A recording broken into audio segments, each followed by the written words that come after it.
Hello and welcome to the first episode of the Deep Blue Renegade podcast. My name is Molly, and I'm also known as the Deep Blue Renegade. And I'm really glad that you joined me today. So I ended up making a couple of changes based on some feedback that I received from Blip. So I have my white background and my camp chair, because I don't actually have, well, I have tons of space for furniture. I don't have space to move furniture back, so I've been avoiding buying things. And maybe the biggest thing that I've noticed this week is I just want a chair that I can sit in and like lean back and relax, and I finally went to the grocery store and picked one up.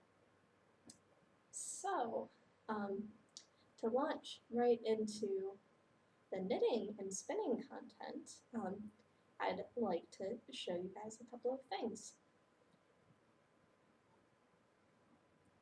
So currently, I am working on two projects. The first project I showed, or actually I ended up showing both of the projects last week, but the first thing that I'm working on is a sweater called Elphaba, and it is out of wool mysa in the blue curacao colorway, and it's the 100% wool.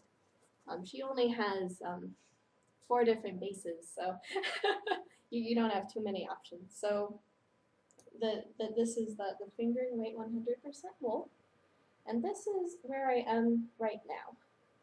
So actually, let me detangle things here. So what I have is the front part right here. I was thinking about starting the sleeves yesterday, but I had the wrong needle size, so I decided to keep knitting on the body. I can't remember last time. I ended up ripping it out because it was the wrong size. Oh yeah, I did talk about this last time.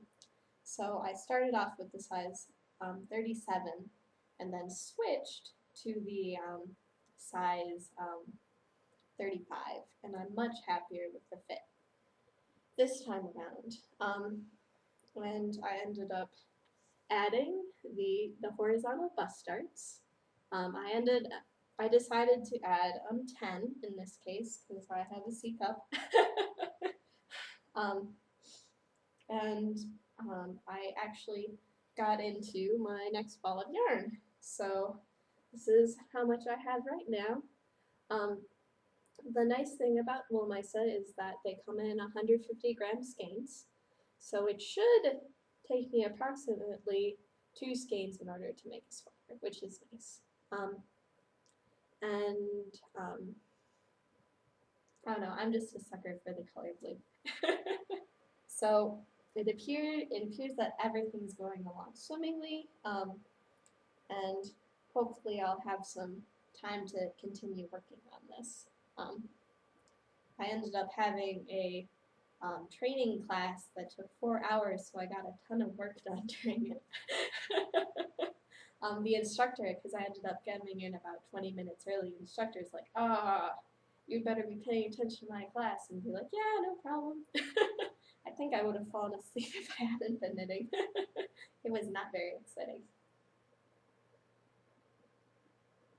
Now, I actually have big news on my other project. So my other project is the Evenstar Shawl, which I've been working on since October. It's been a really long haul, to tell you the truth. And what I have, actually, it ended up getting tangled in there, was I made my own makeshift beading tool.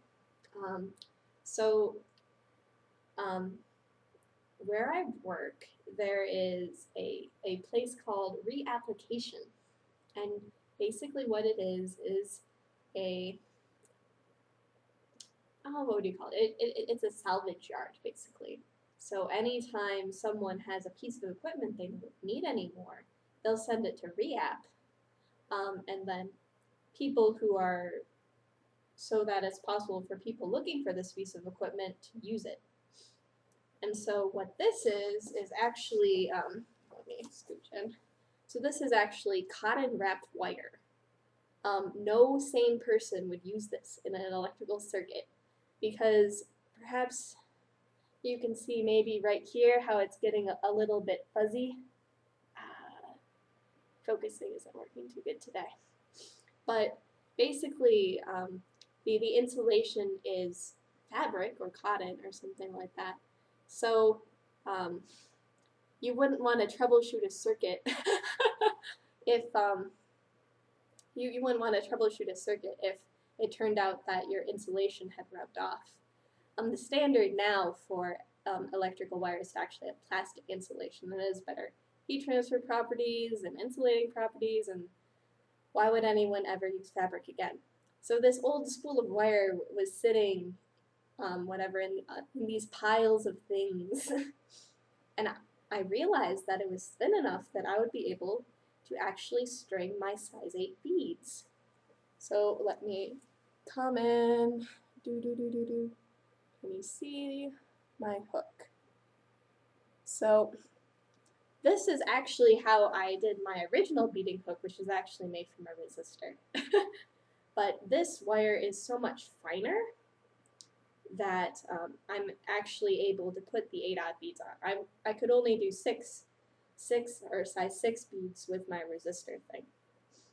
So I have a nice long strand, and it looks like I'm finally going to be able to finish beading my Evenstar Shawl, which is really exciting because I just want it to be over with. So before I started, I actually finished the row that I was in the middle of when I lost my original beading tool, which was a piece of wire with a notch filed into it because I couldn't find a piece of wire thin enough, actually. And this is where I stand now. So,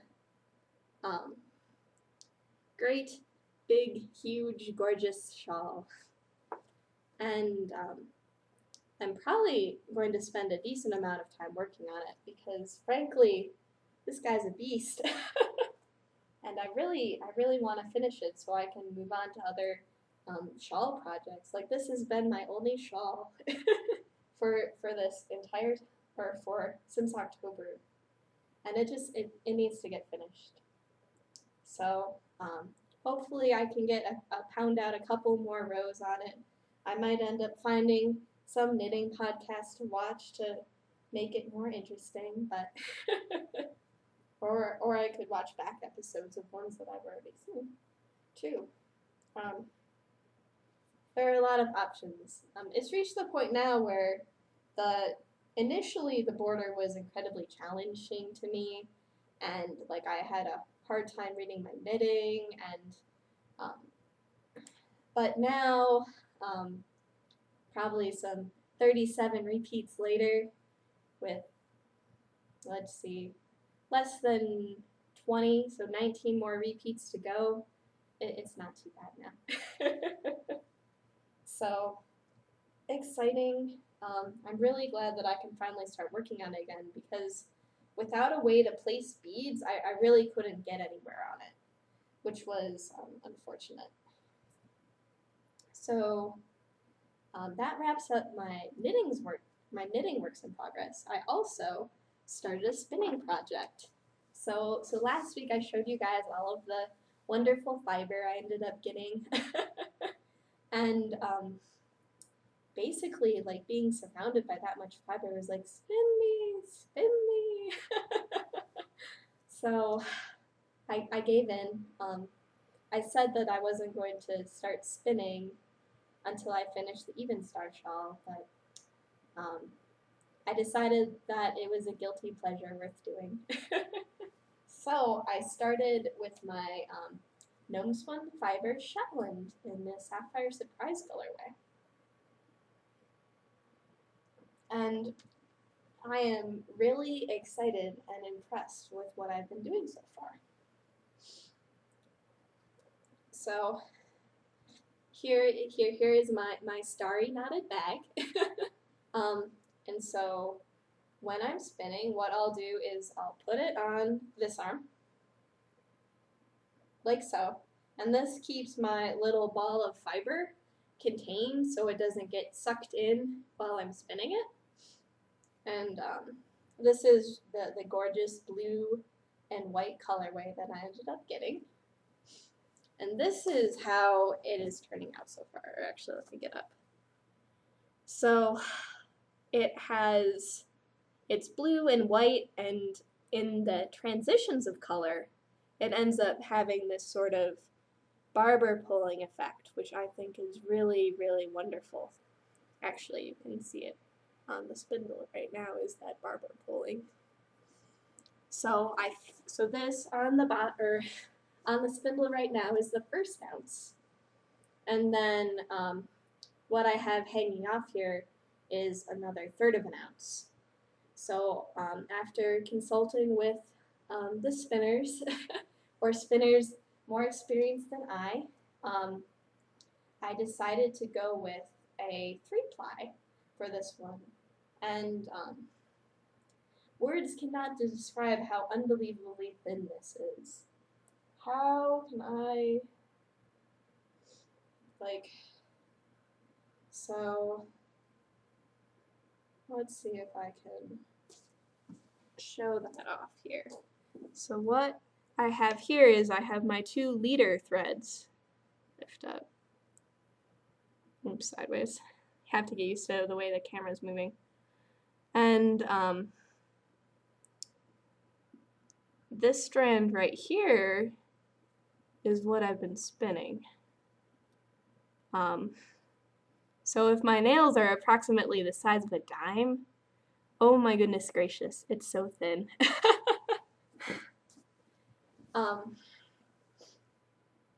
And, well, because I realized that it probably was going to draft and really want to spin very thin, but I guess I wasn't expecting that it would be this thin, honestly.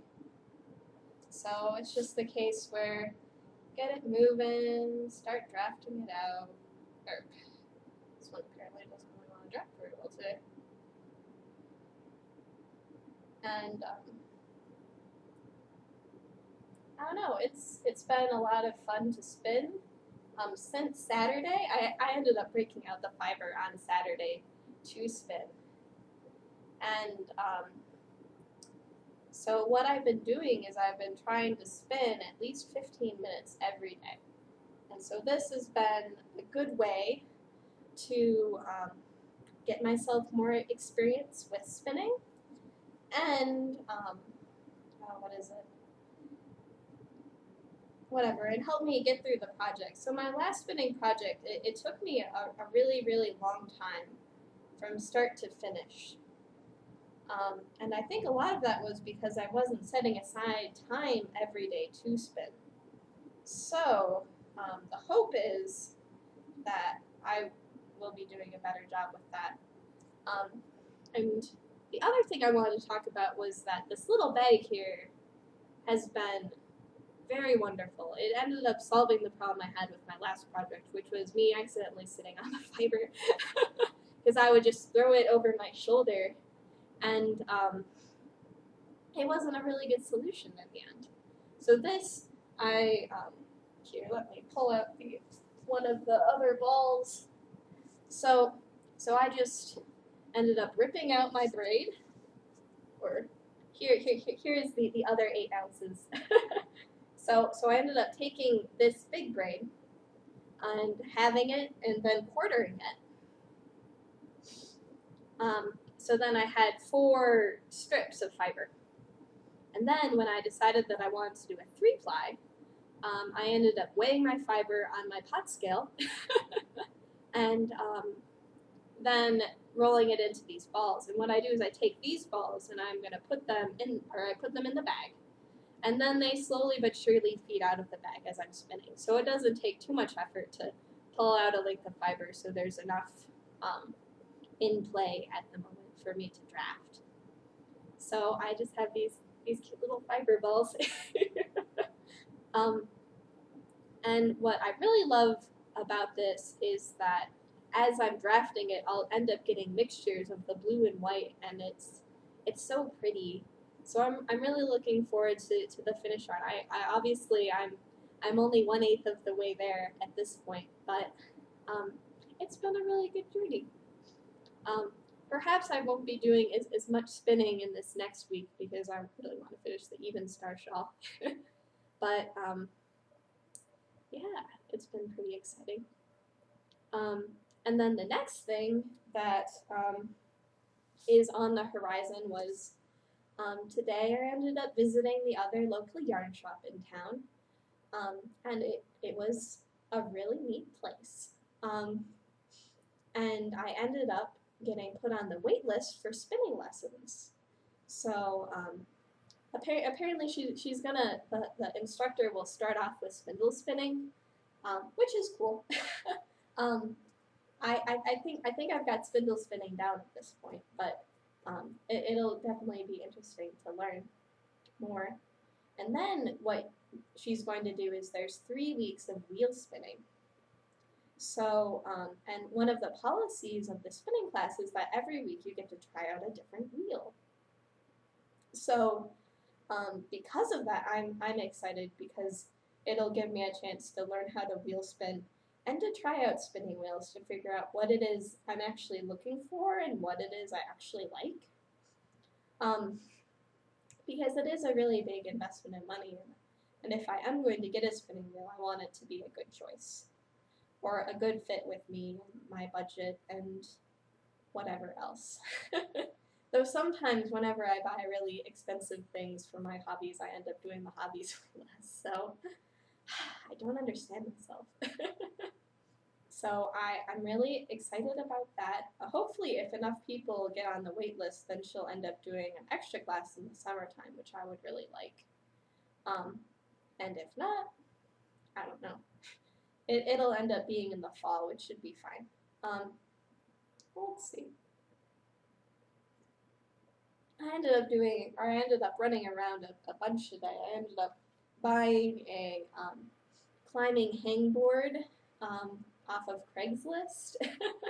And then from there, I ended up going to the bead shop. Now, I've never been to a bead shop before, and what I wanted to do was to get beads for my grandma's shawl. So this is the yarn. It is Socrates, which is from Alpaca with a Twist. It is this gorgeous purpley gray with like hints of like blue and red. And so I brought my skein of yarn with me, and then I ended up picking this tube of beads. So these are size 6 from the beaded iris in Albuquerque, New Mexico. And so what they have is they have light purple with hints of red and blue, which is sort of what I was going for. And they're also gold lined, though I don't know if the gold line is actually going to show very much. But, and this is plenty of beads for the shawl that I'm going to be doing. So together, they're very matchy-matchy. And this was mostly just because I did like the more contrasting colors. It didn't seem to be a good color match. And it was really interesting to be able to go to a bead store. I've never been to one before. When I've bought beads in the past, I bought the Delica beads for the Evenstar Shawl from Fusion Beads and Art Beads, because neither of them had enough for how many Evenstar required. And I ended up, for my first beaded project, which were 4 nearly identical shawls, the pattern was called Diantha, which is also a Susanna IC design, or which is a Susanna IC design, like the shawl I'm going to make for my grandma. So with that, for the first one, I went with iris beads, which had like the purple, green, blue, magenta, and they were very shiny for the navy blue yarn I was using. But then for my bridesmaid shawls, I decided to go with pearly white beads, and it made for like a really amazing contrast. I really liked how those turned out. And all of my bridesmaids were knitters, so so it was really cool to be able to give them that gift. And then when my grandma saw me give the shawls to my bridesmaid, she was wondering if it was possible that I could make her one too. So that's sort of the story behind that one. And then after I went to the bead store, I went to the yarn store and I looked around, and there was just all sorts of interesting things there, or things that I haven't ever seen in a yarn store before, which might just be indicative of the size of my local yarn store in Indiana.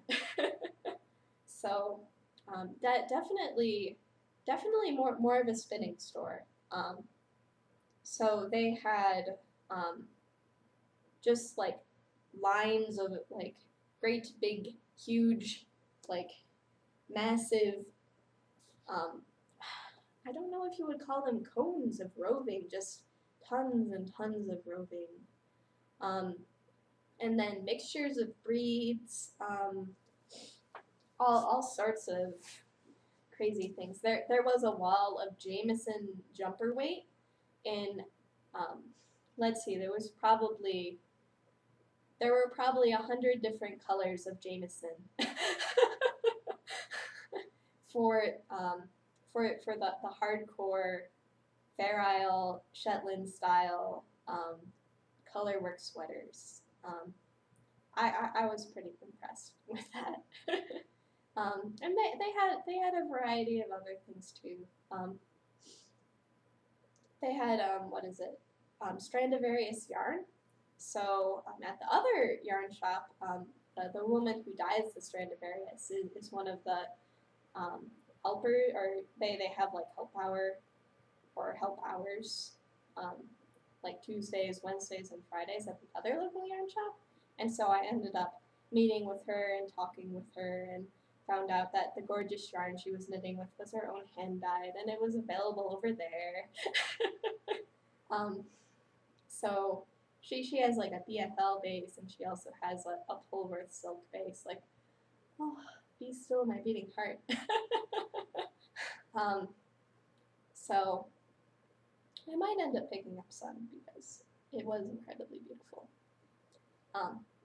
And yeah, and then they had wheels out on display, so I was able to look at them, and mostly beginner wheels, so which I guess makes sense.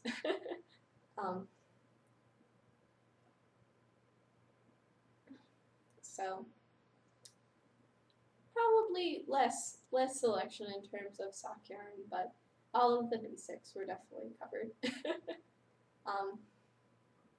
And then after I went to the local yarn shop, I ended up going on a road trip to a city south of Albuquerque. So it turns out that my uncle was very insistent that I drive to Belen, New Mexico, and eat at Pete's. Because it was the best Mexican food he's ever had. And he used to live in Belen, so that was why he knew about this place. And wow, I don't normally get the red chili. I'm more of a green chili person. Damn, that was hot. like there's still this like warm, fiery spot in my stomach from eating lunch there. Wow. So I ended up having the the Carne Avodava burrito, which is basically pork. And it was pretty good. I don't know if it was worth that long of a drive, but whatever. I'll have to tell my office mate about it, because he also lives in Belen, and compare notes. So, let's see. Is there anything else I need to talk about today? Well, it's not looking like it. So I'm planning on continuing to spin and to finally finish the Evenstar and hopefully be able to get more sweater done. I might end up going to a movie tonight. I've been curious about, and it turns out the movie theater is within walking distance of my apartment, so why wouldn't I go? So I might be seeing the Star Trek movie or The Great Gatsby. I'm not sure which one. Yeah, I'll have to decide later. But yeah, I think that's all for now. So I hope you guys have a wonderful, lovely weekend. And I look forward to chatting with you guys next week. So later, bye.